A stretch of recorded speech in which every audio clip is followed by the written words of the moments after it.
नमस्कार दोस्तों, स्वागत है आपका विजडम विद्यालय में। आज बारी है बच्चों को दिए जाने वाले कोविड-19 वैक्सीन के बारे में जानने की। इस वीडियो को बड़े ध्यान से देखिएगा।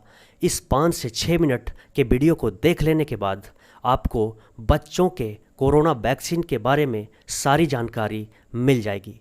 जब कोविड-19 वायरस की शुरुआत 2020 में हुई थी तो यह माना गया था कि इसमें ओल्डर पीपल और ऐसे लोग जो किसी बड़े बीमारी से ग्रसित हैं, जैसे cardiovascular disease, diabetes, chronic respiratory disease और कैंसर वाले पेशेंट को कोरोना से ज़्यादा खतरा है। और इसीलिए सरकार ने जब वैक्सीन बनाया तो सबसे पहले 44 साल से ऊपर के लोगों के लिए वैक्सीन देने का प्लान तैयार किया। लेकिन जब कोरोना वायरस की दूसरी लहर आई तो इसने कई युवाओं और 44 साल से नीचे के लोगों के बहुत लोगों की जान ली। इसमें कुछ बच्चे भी प्रभावित हुए और उनकी जान भी गई। सोशल और मेन स्ट्रीम मीडिया में कोविड-19 की तीसरी लहर को लेकर अलग ही हलचल है। कहा जा रहा है कि तीसरी लहर में बच्चों को सबसे ज़्यादा खतरा है। बच्चे ही सबसे ज़्यादा संक्रमित होंगे और उनके गंभीर रूप से बीमार होने का रिस्क है। हालांकि पब्लिक हेल्थ एक्सपर्ट बताते हैं कि बच्चों और कोविड-19 का एक साथ जिक्र होने पर यह मान लिया जा रहा है कि तीसरी लहर में उन्हें खतरा है। सिंगापुर में जब स्कूल बंद किए गए तो भारत में इसे एक सबूत के तौर पर देखा गया कि नए स्ट्रेन से बच्चों पर बहुत ज़्यादा प्रभाव पड़ने वाला है। लेकिन एक बार हम उपलब्ध डेटा को देखें तो तस्वीर साफ कर देता है। दोनों लहरों में जितने भी लोग अस्पताल में भर्ती हुए उनमें से 2.5% 0 से 18 एज ग्रुप वाले थे। इस एज ग्रुप की आबादी में करीब 40% हिस्सेदारी है, उसमें से केवल 2.5% 0 से 18 एज ग्रुप वाले थे। हालांकि सरकारें पहले से ही अलर्ट हैं और बच्चों के लिए वैक्सीन की तैयारी शुरू कर दी गई है। तो आइए जानते हैं बच्चों के कोविड-19 वैक्सीन के बारे में सारी जानकारी जो आपके मन में जिज्ञासा है और जो आप जानना चाहते हैं। भारत में 12 साल से ऊपर के बच्चों पर कोरोना वायरस वैक्सीन के क्लिनिकल ट्रायल का शुरुआत हो चुका है। एम्स पटना में क्लिनिकल ट्रायल की प्रक्रिया को शुरू कर दिया गया है। दिल्ली के अखिल भारतीय आयुर्विज्ञान संस्थान एम्स में सोमवार से बच्चों के लिए कोरोना वायरस वैक्सीन कोवैक्सीन के क्लिनिकल ट्रायल का स्क्रीनिंग चरण शुरू हो चुका है।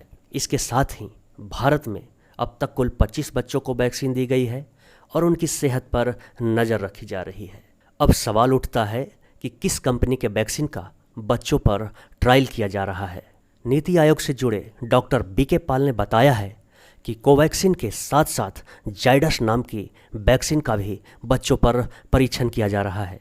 ये दोनों ही स्वदेशी वैक्सीन हैं।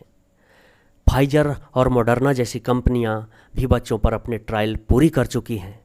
फाइजर को ब्रिटेन में मंजूरी भी मिल चुकी है। कौन से देश बच्चों के वैक्सीन को मंजूरी दे चुके हैं?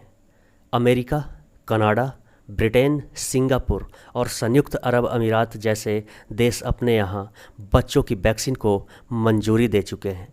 ये वैक्सीन 12 साल से ऊपर के बच्चों को दिए जाने हैं।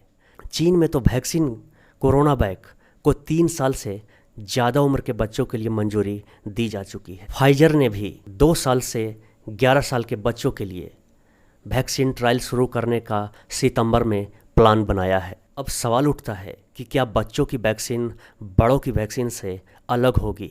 ये वही वैक्सीन है जो कि पहले बड़ों को दी गई थी। आईसीएमआर के पूर्व महानिदेशक डॉक्टर गांगुली मानते हैं कि ये वही वैक्सीन है जो कि पहले बड़ों को दी गई थी।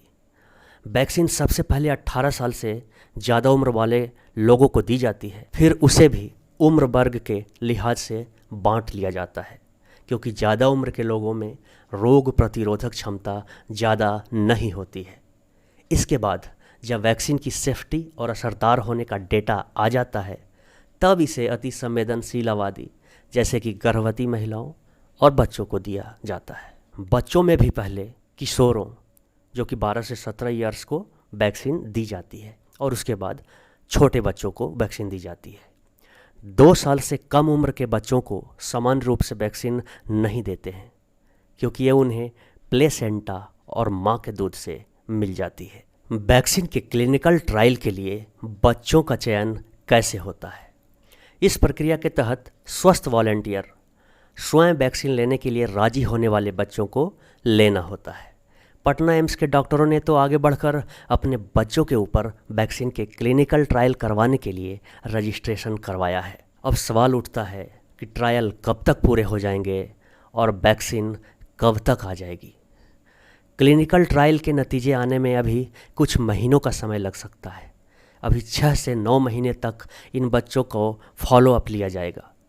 कई डॉक्टरों का मानना है कि वैक्सीन जल्द ही आ जाएगी, जबकि कई डॉक्टरों का मानना है कि इसमें जल्दीबाजी करना ठीक नहीं।